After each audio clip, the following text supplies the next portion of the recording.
welcome back. Doing a live stream today. These are some of the questions that I got from Instagram. And then let's get started here. Number one that I received was, what was the most challenging year of college for myself? So I can interpret this two ways because more than I had a bachelor's degree and a master's degree. I would say my first year going into university, college, was the most difficult time because it was a huge transition.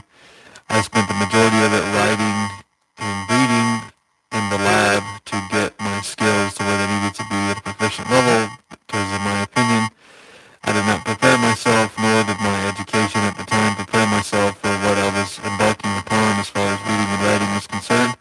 I was lacking immensely in that, so basically I spent the first year of my life in university, basically the first two semesters in there, pretty much every day, learning how to read and write, and that was one of the most difficult things that I had to deal with, and also how to basically form sentences and structures and get to the point. That was one of the things that I had difficulty with, and also tying ideas together.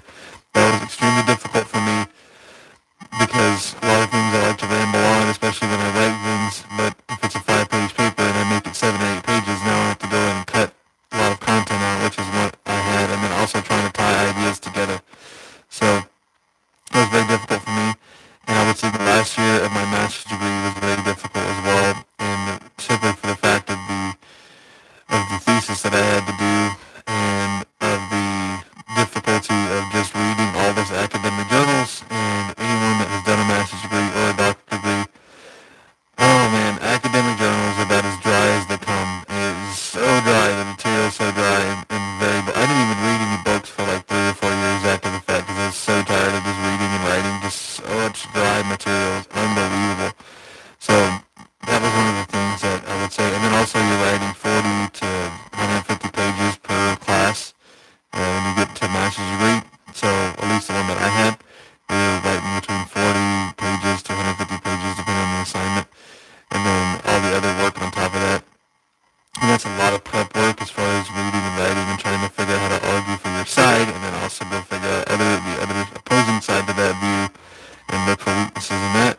When you're writing, especially argumentative writing, it's very difficult to do as far as trying to make sure you've accounted for everything. That way, whenever the instructor's looking at it, don't poke as many holes in your argument as you're going down at photo. So definitely something that was extremely difficult for me personally. Alright, second question that I got was, what do you think about smartwatches, better old school or smartwatch? So, here's my opinion on that. I own a smartwatch. As a matter of fact, I'll pull it out right now.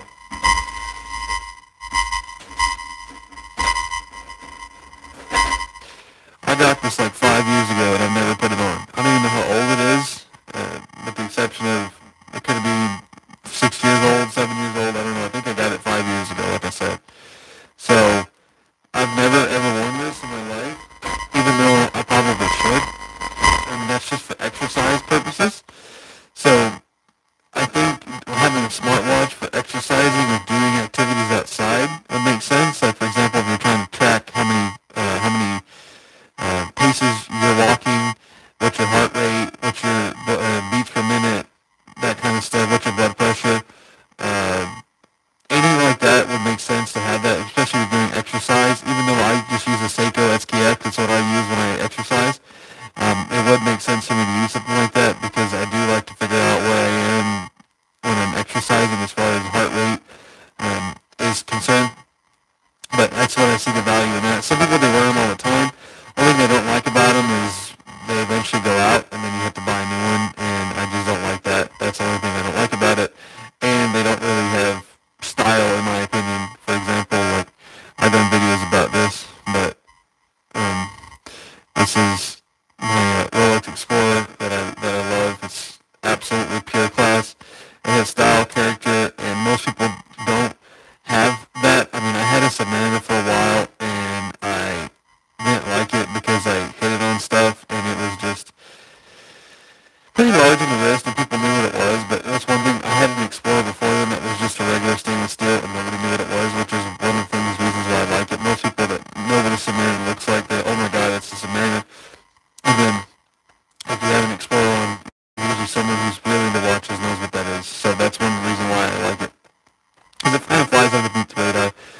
would say depending on what you're doing, for example, like if you're doing exercise, I think, or just working out in the yard, kind of stuff, or you're just trying to figure out how many steps you have in a day, I think that it has innate value. And another reason why that I don't like, so on the contrary to it, is it doesn't, some of them don't allow you to take a break. You know what I mean by that is, you get your text messages on them, you get notifications on your phone, like you can't step away from the phone, and it's constantly bombarding you with information and giving you updates and things like that.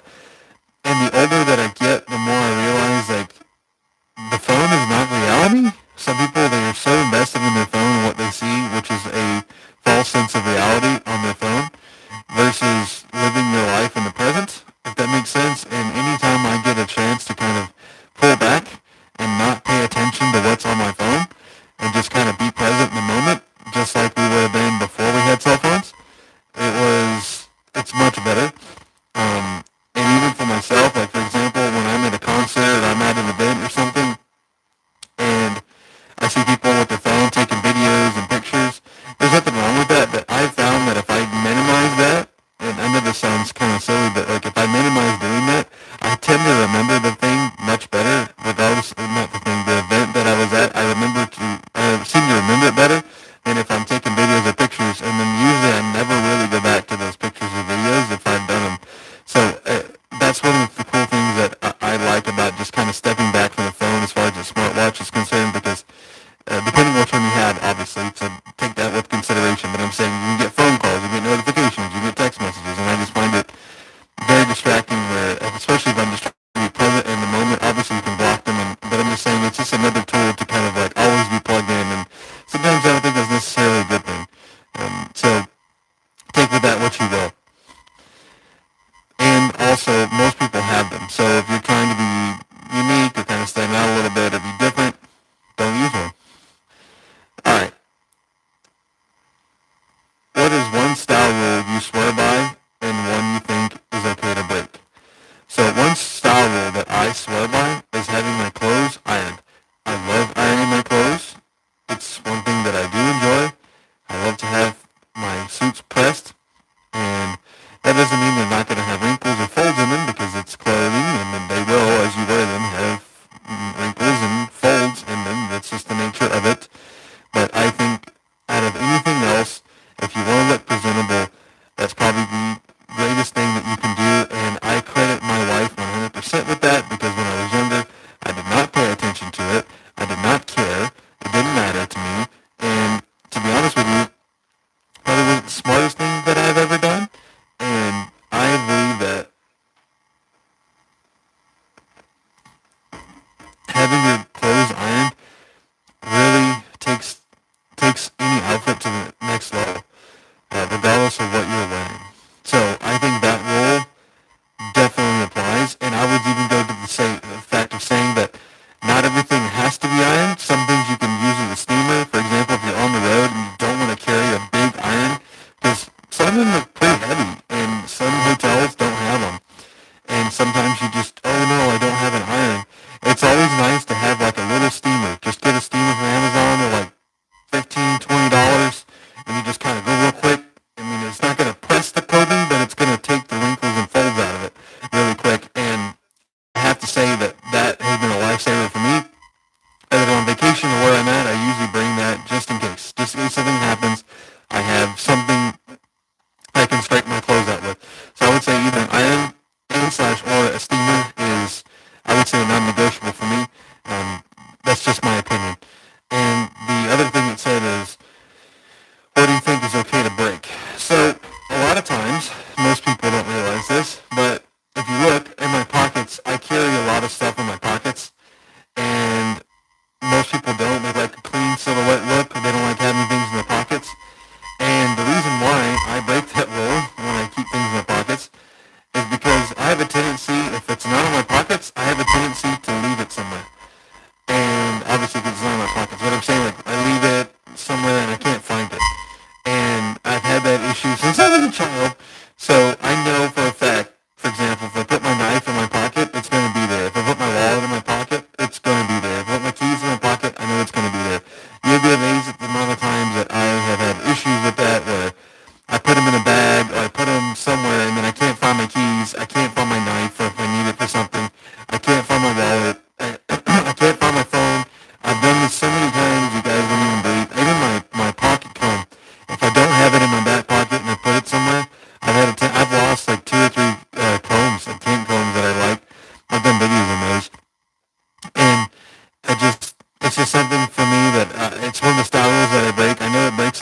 I said, if you could keep only three items in your current wardrobe, what would they be?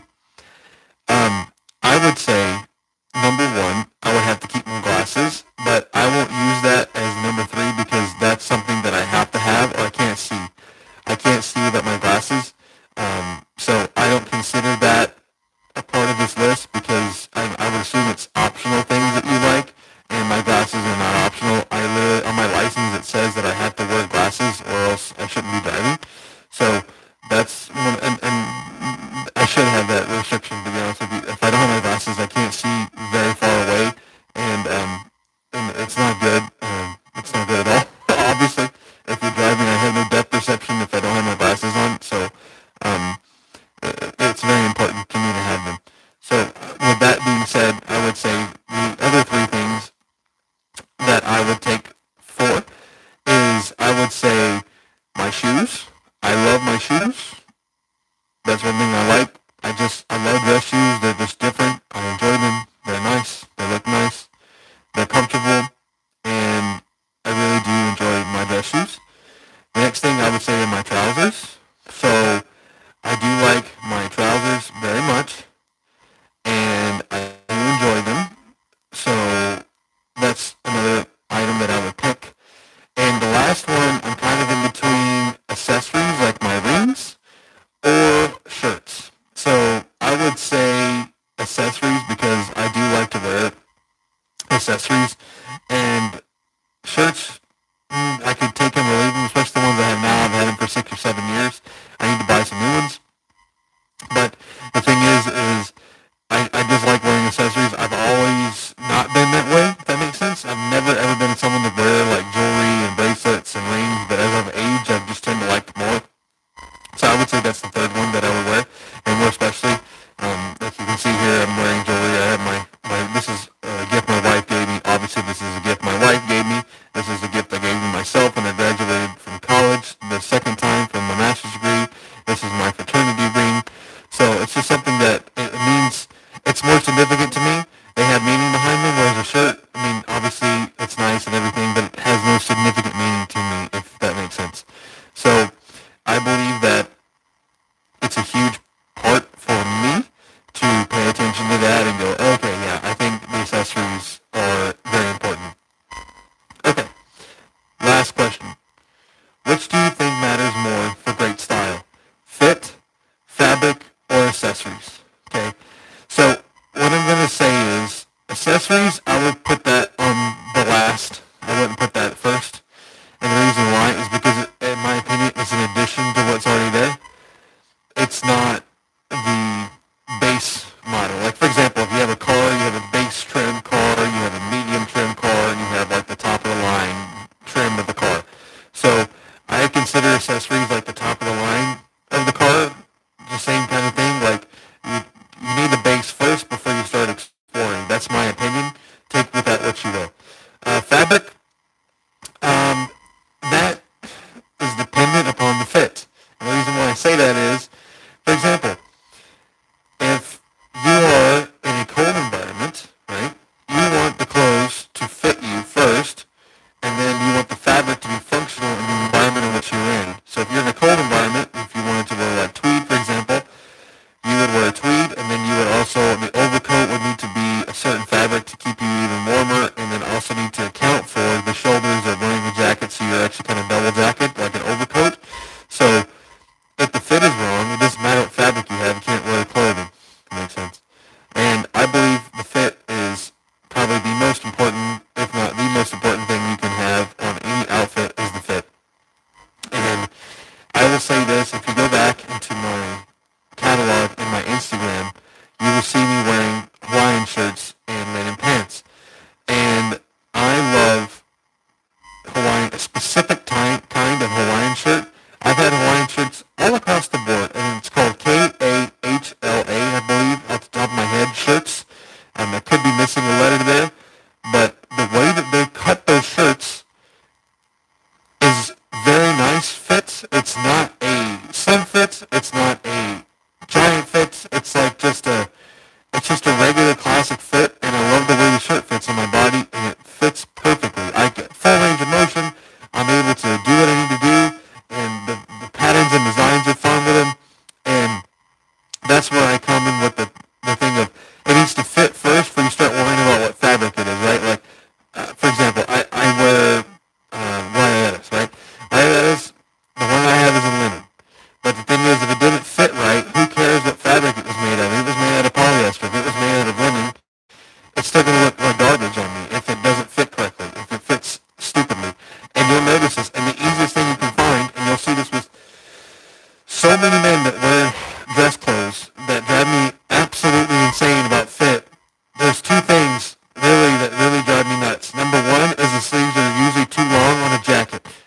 can see it clear as day. Anytime you look at a jacket of a man that doesn't wear a suit very often or doesn't know the sleeves are too long, it's just speaking across the board. The second thing is the pants are too long. They're not tailored.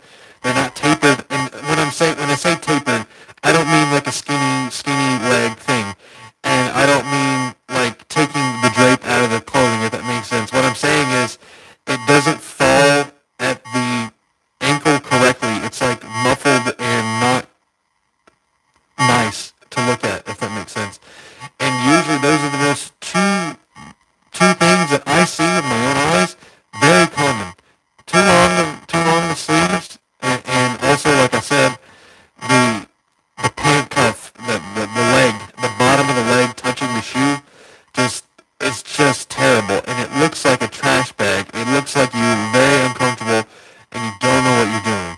And I would say if those two things could be addressed, it would be way better. And once again, that doesn't even go in the fabric of the suit. That doesn't say anything to do with the accessories of the suit.